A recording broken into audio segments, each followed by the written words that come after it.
안녕하세요. 친절한 경혜씨입니다. 벌써 2월달이 되었는데요. 요맘때 되면 자녀를 두신 학부모님들 굉장히 바쁘시죠? 또 새 학년이 되기도 하고 또 새로 입학하는 아이들도 있고 그러다 보면 책상 구입도 해줘야 될 것 같고 그러다 보니까 또 가구 배치 다시 해야 되고 또 집안 정리도 해야 되고 그런데 어디서부터 어떻게 시작해야 될까 여러 가지로 고민이 이만저만이 아닌데 그 고민 제가 조금이나마 덜어드릴게요.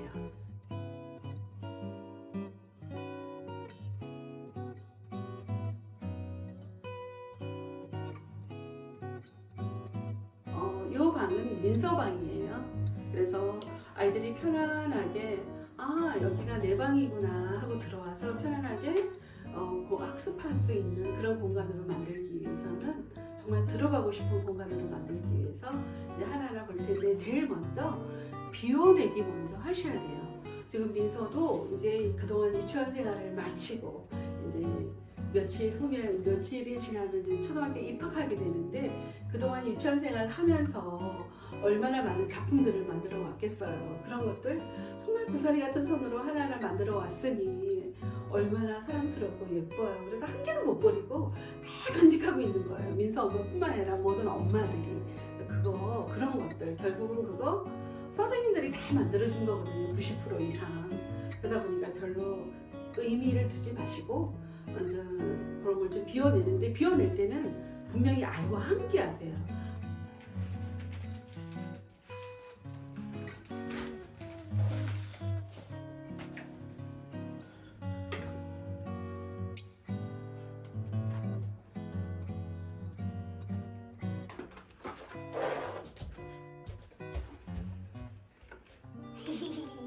아이들 다 기억해요. 어느 날 그것도 찾아서 없으면 울고불고 또 난리 날 수 있으니까 그런 걸 아이와 함께 너가 이제 초등학교에 입학하니까 그동안 가지고 놀았던 장난감이라든가 이제 그런 것들 유치원에서 만들어 온 것들 그런 것들 좀 비워내야만 또 새로운 것들이 들어와서 채워지니까 이런 거 좀 없애자 이제 이런 마음으로 없애는데 그래도 아이가 엄마 이거는 꼭 간직하고 싶어요 라고 하는 게 분명히 있을 거예요. 그런 것들을 이제 너무 많이 말고 어느 정도 선별해서 하나의 추억의 상자를 만드세요. 그래서 곳곳에다 보관하기로 하고 그 대신 아이 방은 생각보다 굉장히 작잖아요. 진짜 그야말로 아이 방은 민서 같은 경우는 지금 아이가 하나이다 보니까 따로 공부방, 그 다음에 잘 수 있는 어떤 침대방 따로 분리가 되어 있지만 또 많은 댁들, 아이가 2명 있는 댁들은 작은 방에서 각각의 이제 공간을 사용해야 되니까 아이 방에서 잠도 자야 되고 공부도 해야 되고 놀기도 해야 되고 여러 가지 복합적으로 하는 일들이 너무 많다 보니까 방은 작은데 들어갈 물건은 많고 그래서 여러 가지 학부형들이 고민하는 거잖아요. 그래서 그러기 위해서는 비워내는 것도 굉장히 중요하다는 거 염두에 두시고 제일 먼저 책상 배치 먼저 볼 텐데 책상 배치 어떤 배치를 해야 될까 제일 먼저 우리가 생각해야 될 게 뭐냐면 이렇게 뒤통수가 보이지 않는 배치를 선택하셔야 돼요. 왜냐면 이렇게 앉아서 무언가가 뒤통수 엄마가 문을 열고 들어왔는데 뒤통수가 보이면 애가 굉장히 누군가의 감시를 받고 있다는 느낌을 받을 수 있어요. 그리고 이 아이가 공부방에 있다 해서 공부만 하고 있지 않거든요. 때로는 오락도 할 수 있고 또 엄마가 싫어하는 행위를 할 수 있을 수도 있어요. 그러다 보면 엄마가 문을 확 열고 들어왔는데 깜짝 놀라거든요. 그래서 뒤통수가 보이지 않는 배치 2가지를 예시를 한번 보여드릴 텐데 그 방법이 중에 하나가 요거예요. 요 방법. 요거 이제 민서방은 아무래도 방이 아이가 하나이다 보니까 이제 공부방 따로 있고 잠자는 방이 따로 있어서 다행히 방 침대는 없다 보니까 공간이 좀 넓은 편이죠. 여유롭게 원하는 배치를 할 수 있었어요. 그래서 이렇게 문을 열고 딱 들어오면 서로 그냥 자연스러운 그런 표정을 지을 수 있도록 이런 배치를 했고요. 그리고 2번째 또 어떤 배치가 있냐면 요거 같은 경우는 이렇게 H 스타일로 이렇게 했다면 요게 책상을 이렇게 안으로 요 배치 이렇게. 그러면 뭐예요? 지금 이렇게 앉아서 이렇게 있다면 요거는 이렇게 앉으면은 제가 이렇게 한번 앉아볼게요. 이렇게 앉으면 이렇게 똑같죠, 뭐 똑같네요. 여기서 이렇게 보나 여기서 이렇게 보나. 그리고 요 방법이 있고. 그래서 우리 집 공간, 우리 집 환경에 맞게. 왜냐면 거의 다 구조는 비슷비슷하긴 한데 1cm, 1mm만 틀려도 가구는 들어가지 않거든요. 그래서 사이즈가 조금씩 차이가 있다 보니까 내가 원하는 배치가 안 될 수도 있어요. 그래서 이런 배치도 있을 수 있고, 때로는 이 배치가 아니고 다른 벽 쪽으로, 문 바로 옆이 아니라 다른 벽 쪽으로, 이쪽으로 책상이 책꽂이가 딱 들어가고 책상이 이렇게 H가 아닌 이렇게 요 모습으로 들어가면 여기서 무언가를 공부를 학습지를 하고 있을 때 엄마가 문을 열고 들어오면 옆모습 측면이 보일 수도 있어요. 그래도 이런 방법을 적용해서 우리 방에 어울리게끔 우리 아이가 정말 편안하게 공부할 수 있도록 한번 선택하시는 거, 여러 가지 방법을 한번 시도해 보시는 거 좋을 것 같아요. 그 다음에 이제 민서 방 같은 경우에는 침실하고 따로 분리가 되어 있어서 침대는 들어오지 않는데, 거기가 이제 침대와 함께 들어가는 경우가 있어요. 아이가 2명 있는 집들은 보통 방 각각의 방을 주어야 될 때, 그때는 침대도 들어가야 되고 책상도 들어가야 되고, 또 그러다 보면 또 방이 조금 더 복잡해지겠죠. 그러면 민서는 지금 책상만 들어갔지만 침대가 들어갈 경우에 또 상황이 달라지는 게 뭐냐면, 제일 먼저 많은 엄마들이 가구 배치를 할 때 아이 방이다 보니까 아이 엄마들은 무조건 공부만 잘했으면 좋겠다 생각하시는 엄마들도 있잖아요. 그래서 책상 위치를 제일 중요시 여기는데 사실은 침대 위치가 더 중요해요. 아이들이 잠을 잘 자야 또 무럭무럭 잘 자라서 또 아이들이 또 편안하게 그 다음날 학교 가서 공부도 잘 할 수 있거든요. 그래서 침대 위치가 정해진 다음에 두 번째로 책상 위치를 정하는 거예요. 그럼 침대 위치는 어디다 정할까? 침대는 부피가 가장 크잖아요. 아이 방에 들어갈 가구 중에서. 그래서 조건이 허락된다면 방문에서 가장 먼 곳에다가 침대를 배치하는 게 제일 좋은 방법이긴 해요. 그 대신 대각선으로 이렇게 문하고 정면이 아닌 대각선으로 했을 때 가장 안정감을 느끼는 위치라고 합니다. 예, 우리가 왜 커피 한 잔을 마시러 가거나 식당에서 밥을 먹어도 왜 딱 가운데 있진 않잖아요. 그리고 막 그 어딘가에 구석진 대각선에 늘 제일 좋은 자리잖아요. 그것처럼 대각선으로 침대를 먼저 딱 놓은 다음에 이렇게 여기서 누웠을 때 딱 방문이 정면으로, 아니 대각선으로 보이는 위치, 그게 딱 정해진 다음에 두 번째로 책상 위치를 정하시면 돼요. 그 다음에 이 위치가 충족되지 않아. 우리 방에 어떻게 책상도 들어가야 되고 공간이 없지 하다 보니 침대를 이렇게 못 두겠네. 그랬을 때 아이 방에서 제일 많이 침대가 들어가는 위치가 어디냐면요, 여기예요. 아마 각각의 그 아이를 두신 분들은 아마 거의 다 여기다 두지 않았나 싶어요. 여기 지금 방문이에요. 방문이 있다. 방문 바로 벽면 이쪽으로 침대를 이렇게 두는 거예요. 그래서 다행히 민선의 방 같은 경우도 그렇게 큰 방은 아닌데 다행히 침대를 이렇게 두었을 때 한 여기까지 200에 다리 이렇게 길게 누웠을 때 이게 200cm고 요게 150에서 160 정도 싱글 침대거든요. 그래서 여기까지 아까 재봤더니 여기까지 와요. 180이 여기까지. 그래서 충분히 침대를 이렇게 둘 수 있어요. 그러면 어때요?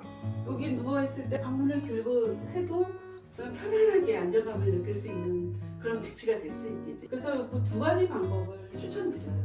그렇게 침대가 먼저 놓여진 다음에 두 번째로는 책상 위치 정한다고 제가 말씀드렸죠. 책상 위치를 정하는데 방이 아무리 작아도 공간 분할을 해야 돼요. 구획을 나눠야 된다는 거예요. 그래서 제일 좋은 방법은 아무리 방이 작아도라고 얘기를 했어요. 내 시선에서 침대가 보이는 것보다는 내 등 쪽에 침대가 놓여지는 게 좋은 방법이에요. 왜냐면 우리 왜 공부만 하려고 하면 졸리잖아요. 그러면 침대가 딱 보이면 자동으로 가서 눕게 돼요. 그래서 뒤쪽으로 침대를 이렇게 침대에 이렇게 놓았거나 이렇게 놓았죠. 그럼 책상은 어디예요? 구획을 나눠야 된다 그랬죠. 학습의 공간과 침대가 이렇게 놓이거나 이렇게 놓였으면 여기 공간이 또 많이 생겼죠. 이쪽에서 그냥 책상을 놓으면 돼요. 책상을 여기는 어때요? 제일 좋은 방법은 책꽂이를 벽에다 붙이고, 예, 이렇게 둘 수가 없죠. 창문을 가리니까. 가구 배치에서 창문을 절대 가려서는 안 된다는 것도 꼭 우리가 고려할 사항에 들어가 있어요. 이거 가리면 안 돼요, 창문. 그리고 여기다 책꽂이를 딱 붙이고 그 다음에 책상을 이렇게 두는 거예요. 이렇게 H로 두게 되면 이만큼 튀어나와서 자리를 또 복잡하게 만들기 때문에 이렇게 두는 거예요. 그래서 이렇게 했을 때 그렇게 뭐 방문을 열고 엄마가 들어가도 편안하게 측면이 보인다는 거예요. 옆쪽으로. 이 방법이 좋아요. 그러면 침대가 이쪽으로 들어가나 이쪽으로 들어가나 공간이 굉장히 많이 생기죠. 그럼 요 책상 옆에 책꽂이도 이 공간이 넓으니까요. 큰 책꽂이도 들어갈 수 있어요. 책꽂이는 언제나 문 뒤쪽으로 두는 걸 원칙으로 해요. 왜냐하면 책꽂이가 생각보다 굉장히 지저분하거든요. 색깔들이 알록달록하다 보니까 문을 열고 들어갔는데 책꽂이가 이렇게 저쪽에서 두었을 때 막 보이면 지저분해 보여서 될 수 있으면 저는 언제나 문 뒤쪽으로 책꽂이를 두라고 이야기를 하거든요. 그래서 그렇게 그럼 어때요? 여기는 학습의 공간이 만들어지고 여기는 어떤 수면의 공간이 만들어지는 거예요. 그래서 그렇게 분할을 하는 거 굉장히 좋죠. 중요하죠. 그리고 또 하나 제가 얘기해 드릴 게 뭐냐면 꼭 분할해야 된다는 게 뭐냐면 예를 들어서 이런 거예요. 민서가 지금 이제 초등학교 1학년 입학하니까 그 장난감 지금도 가지고 놀잖아요. 지금도 민서야 선물 뭐 사줄까 그러면 장난감 사달라고 그래요.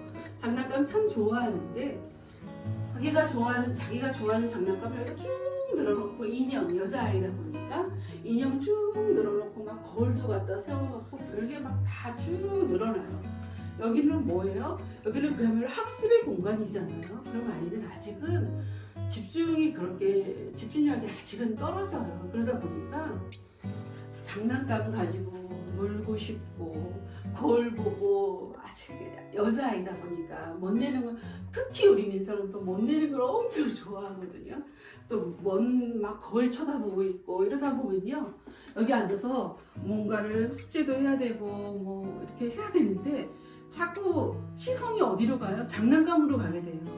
그러면 여기서 책상에서 장난감 가지고 놀 수 있다는 거예요. 그래서 절대 여기는 뭐만 두어야 돼? 오로지 학습과 관련된 책과 공책과 요들만 있으면 돼요.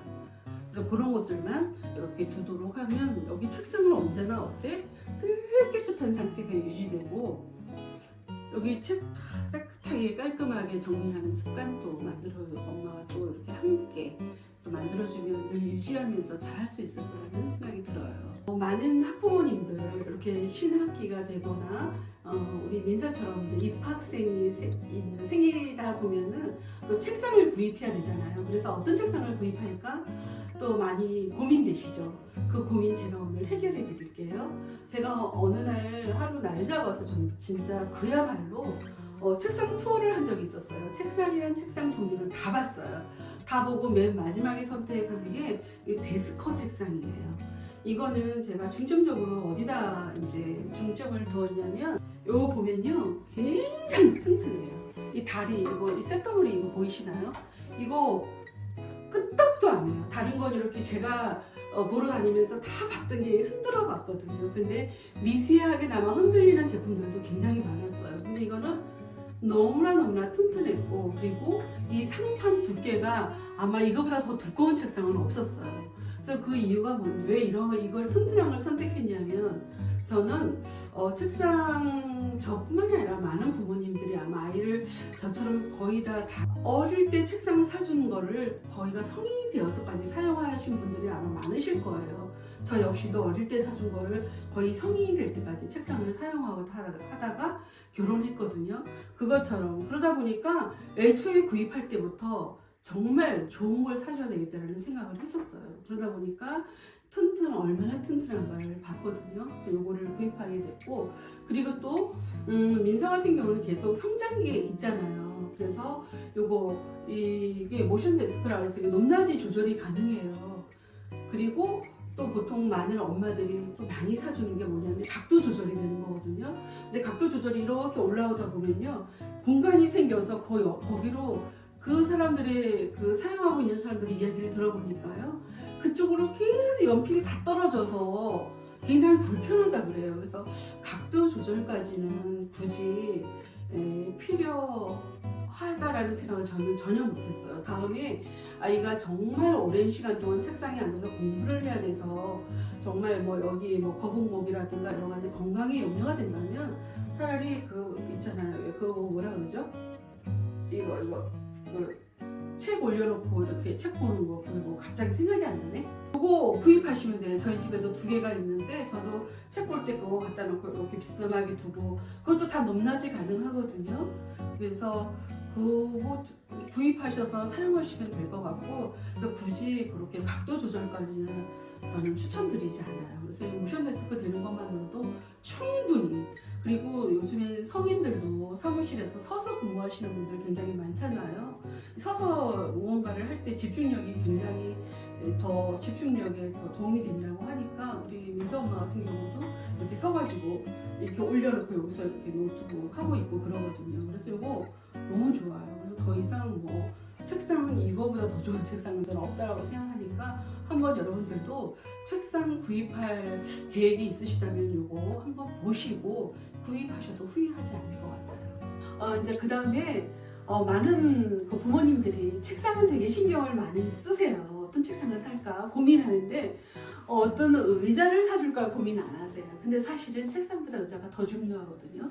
그래서 의자를 구입할 때도 정말 심사숙고해서 구입해 주셔야 되는데, 이게 CDG에서 나온 거 아마 다 아실 거예요. 요 색깔만 봐도 아마 많은 학부모님들 다 아실 텐데, 요 민설애 같은 경우는 바퀴가 있는 걸 구매를 했어요. 왜냐하면 바퀴 없는 걸 구매하려고 했더니 그때 재고가 없어가지고 그냥 성격 급한 우리 딸이 그냥 이걸 샀는데 사실은 후회하더라고요. 그래서 바퀴 없는 게 또 나오거든요. 그래서 바퀴 없는 거를 적극 추천해요. 왜냐하면 이거 의자가 있는 이거 바퀴가 달린 거는요, 막 다녀요. 막 끌고 다녀요. 그래서 집중력이 굉장히 집중하는데 별로 도움이 안 되니까요. 집중력에는 정말 바퀴가 없는 의자 꼭 구매해 주기를 저는 오히려 추천합니다. 민서야, 들어와봐. 그럼 네가 인사해. 안녕하세요. 저는 1학년 3반 5반 김희서입니다. 너 1학년 5반이야? 아니 1학년 3반 5번. 아, 1학년 3반 5번이야? 민서야, 너 1학년 입학하잖아. 소감이 어때? 소감 좀 얘기해봐. 응? 슬퍼. 소감 왜 슬퍼? 유치원을 졸업해서 선생님을 못 봐서. 맞아. 할머니도 눈물 나더라. 그래. 민서야, 오늘 그러면 좋아요, 구독 이것도 민서가 해라. 알았어. 구독과 좋아요, 알림 설정 꼭